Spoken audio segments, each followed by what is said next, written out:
Carl Jung, one of the most thoughtful minds in psychology, had a way of seeing things that many of us spend years trying to understand. He believed that the force capable of creating change, growth, and transformation isn't something distant or reserved for a select few. Instead, it quietly exists within you, even now. So perhaps the question isn't whether you have this potential, but whether you're open to noticing it and gently allowing it to unfold.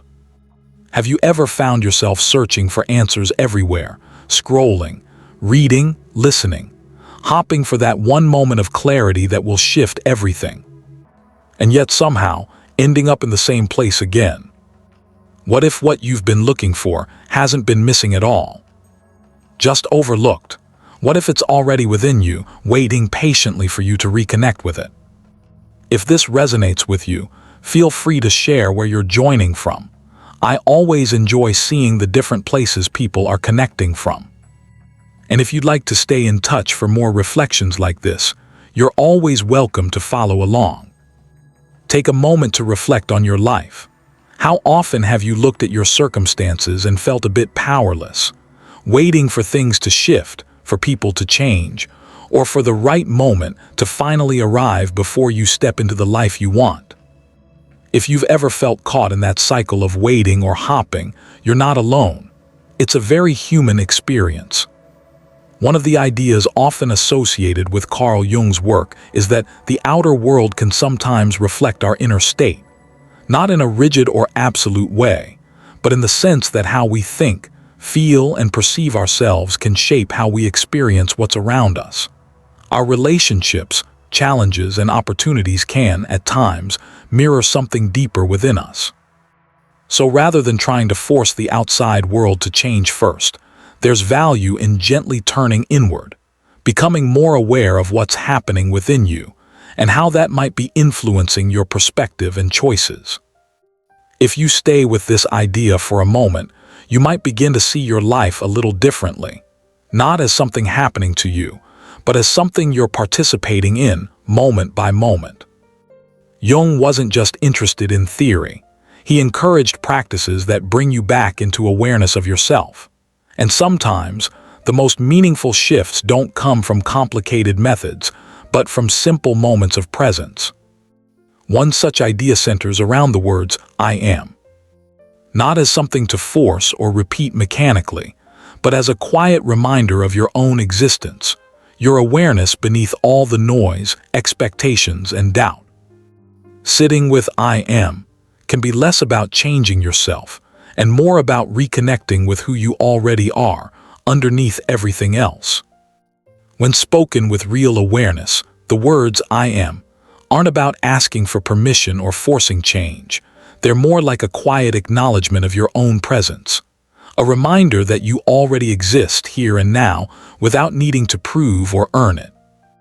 What's beautiful in ideas often linked to Jung is that this sense of connection isn't reserved for a select few. It's something anyone can begin to notice, regardless of where they are in life. In a simple way, you're already part of the same natural flow that moves everything else: growth, change, and renewal. And perhaps the shift begins with something very gentle. Many of us spend a lot of energy trying to control everything, fixing situations, overthinking, pushing against what's happening as if life is something to wrestle into place. It can feel exhausting. But what if, instead of constantly trying to fix everything, you allowed yourself a moment to pause? Sometimes the more our minds race, the more unsettled everything feels. And in contrast, even a small moment of stillness can bring a bit of clarity. So for a moment, if you can, just stop. Take a slow breath. Notice it as it comes in and as it leaves. There's nothing you need to change right now. No problem you have to solve in this exact moment. Just that simple rhythm, your breath moving in and out, can be a quiet anchor, a reminder that beneath all the noise and effort, there's a steady presence within you that doesn't need to rush or struggle. And reconnecting with that, even briefly, can be the beginning of a different way of experiencing things.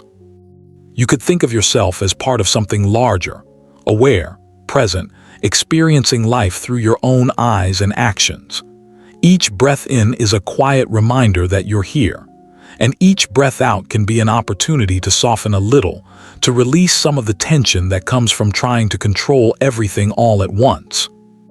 This isn't about giving up or becoming passive. It's more about recognizing that a sense of steadiness often comes from presence rather than constant effort. When you ease out of resistance, even slightly, things can begin to feel a bit clearer. Decisions don't always feel as heavy, and possibilities that once felt hidden may start to come into view.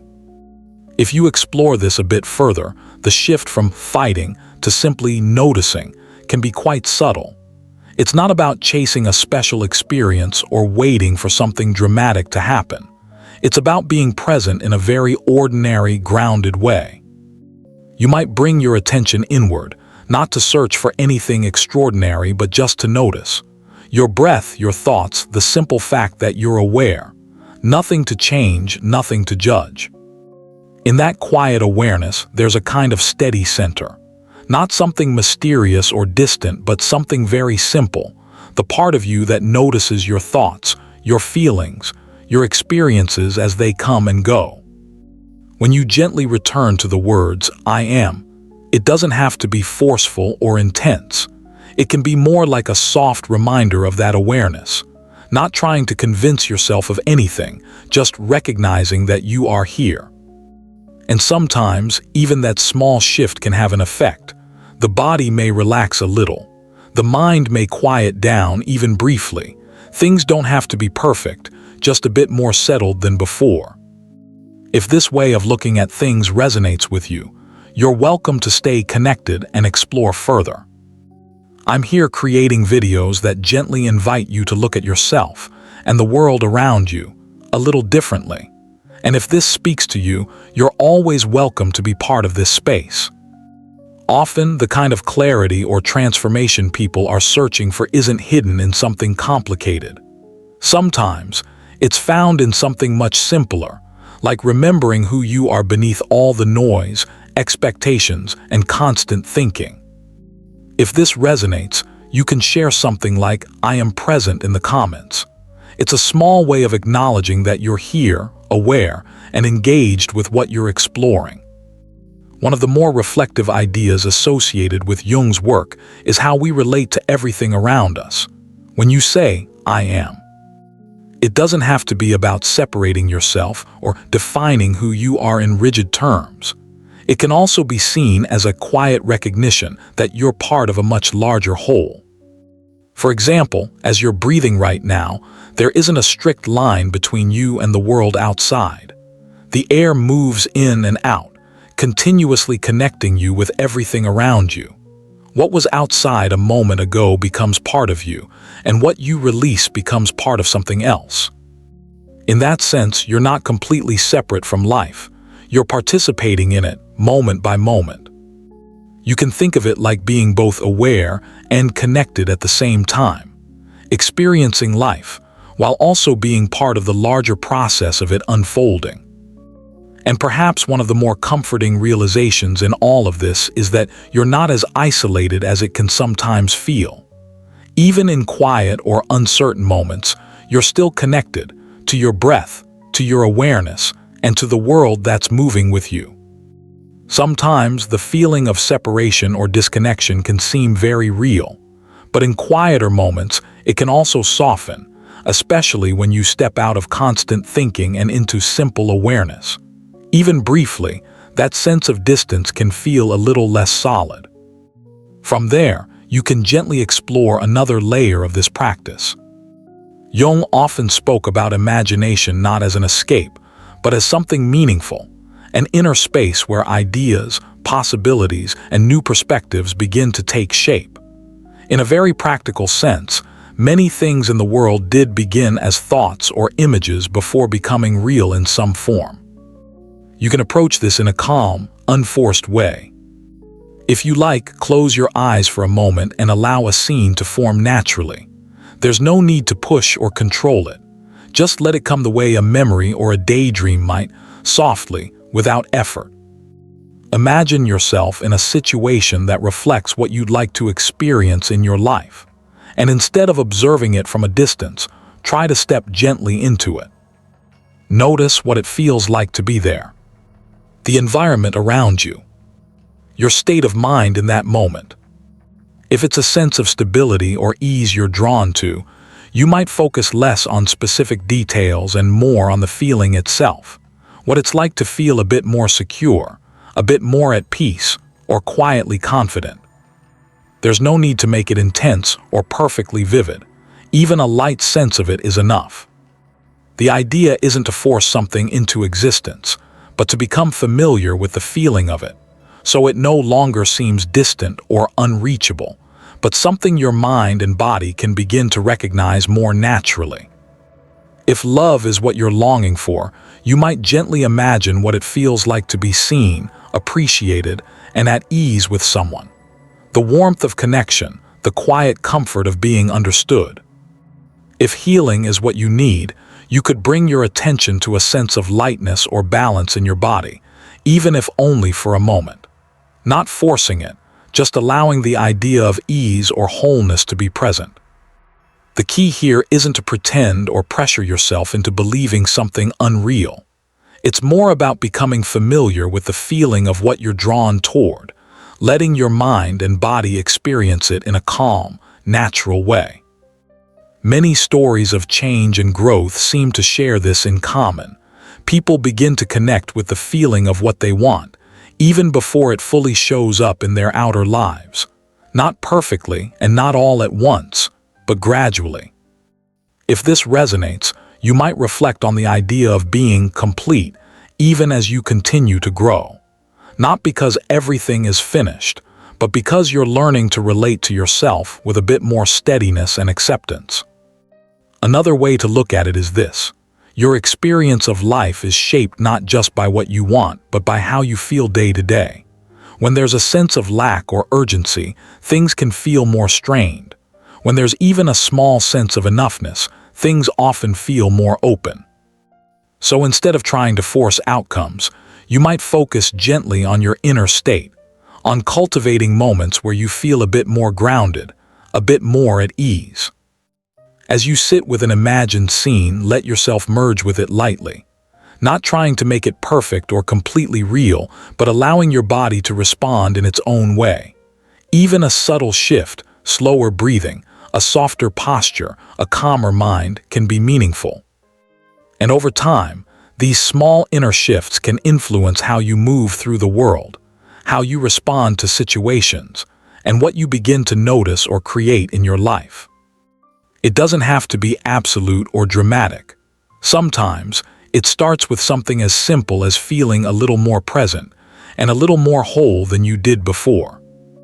This doesn't have to be seen as something mystical or forceful. It can be understood in a much simpler, more grounded way, as a shift in how you relate to what you want. There's a subtle difference here that can be helpful to notice. When you're in a state of constant wanting, it can sometimes feel like there's a gap between where you are and where you'd like to be. But when you gently begin to assume, or simply allow, the possibility of that experience, your mindset can start to feel a bit more settled. It's less about commanding reality, and more about moving through life with a quiet sense of trust, as if what you're working toward is already possible, already unfolding in its own time. And then there's another soft shift that can happen. After imagining or connecting with what you desire, you don't have to keep holding onto it tightly. You can let it settle and allow a sense of appreciation to arise, not forced, not exaggerated, just a simple feeling of gratitude for the present moment and for what may be gradually taking shape. You might try a gentle thought like, "Thank you for what is and for what's coming." Not as a command, but as a way of staying open and receptive. This kind of gratitude isn't about pretending something has already happened. It's more about creating a sense of ease and trust within yourself, which can naturally influence how you think, feel, and act. And over time, that steadiness can shape your choices and the way you respond to opportunities. It's also worth noting that this doesn't require intense emotion or constant enthusiasm. In fact, a calm, grounded state, something quieter and more balanced, can often feel more sustainable and real. So rather than trying to force a big shift, you might simply notice small changes. A bit more clarity, a bit more patience, a bit more trust in your own process. And sometimes, that's where meaningful change truly begins. Jung also noticed something quietly profound. The highest vibration isn't excitement or striving, it's serenity. That calm, steady knowing that not everything needs to be forced, that even when you can't see it, the unseen processes of life are already at work. The wheels of creation are turning, whether or not there's immediate evidence. If anything in this video felt meaningful, even a small shift in awareness, you can tap the like button. It's a simple way to acknowledge that these ideas are landing and to help them reach others who might be ready to hear them. As you bring this practice inward, imagine letting the energy you've cultivated flow gently through your body, from your head down into your heart and into your entire body, all the way into the ground beneath you. There's no striving here, no chasing, just a quiet sense of completion. That stillness, that inner certainty, is a sign that your intentions are already being received by the universe. When you open your eyes after this, the room may look the same, the sounds may feel familiar, nothing outwardly changed, but something inside you has. The person observing the world now isn't the same as the one who closed their eyes just a few minutes ago. In that subtle, silent shift, life begins to align with your new state. You don't need constant signs or external validation. Your presence, your energy, and the state of being you carry are already sending signals into the world. From this place, you move from hopping or begging for circumstances to improve, to quietly knowing that you are the source of those conditions. When you approach life from wholeness rather than lack, your responses naturally change. Situations that once felt stressful may feel lighter. Interactions that used to trigger anxiety may now be met with steadiness. You no longer have to chase, plead, or force outcomes. Instead, you move with calm awareness, and reality adjusts in subtle, precise ways to reflect that shift. At this level, true influence isn't about shouting or negotiating. It's about quietly affirming what's already true within and letting life catch up. The world responds to the state of your being, not your frantic efforts. If this resonates with you, you can leave a comment saying, "I am the creator," as a gentle acknowledgement of stepping into that quiet, creative presence. If this understanding is landing in your consciousness right now. If you've stayed with me through this entire journey, I just want to say, that means something. Maybe not by coincidence, but because there's a part of you that's open, curious, and perhaps ready for a shift, even in a small way. A shift toward trusting yourself a little more, toward moving with a bit more clarity instead of constant searching. That's really why I create this kind of content, not just to share ideas, but to connect with people who are genuinely reflecting, questioning, and exploring something deeper within themselves. If this resonated with you, you're welcome to subscribe and stay connected. I share these reflections regularly, and each one is part of a broader conversation about understanding yourself and engaging with life in a more conscious, intentional way. And if you feel like sharing, you can leave a comment like, "I received this message." I do read them, and it's always meaningful to see who these ideas are reaching and how they're landing. If this brought even a small shift in perspective, you might consider liking the video. It helps more people come across it who might find something valuable in it too. And if you'd like to continue, there's another video that gently builds on what we've explored here. You can follow along there whenever you feel ready.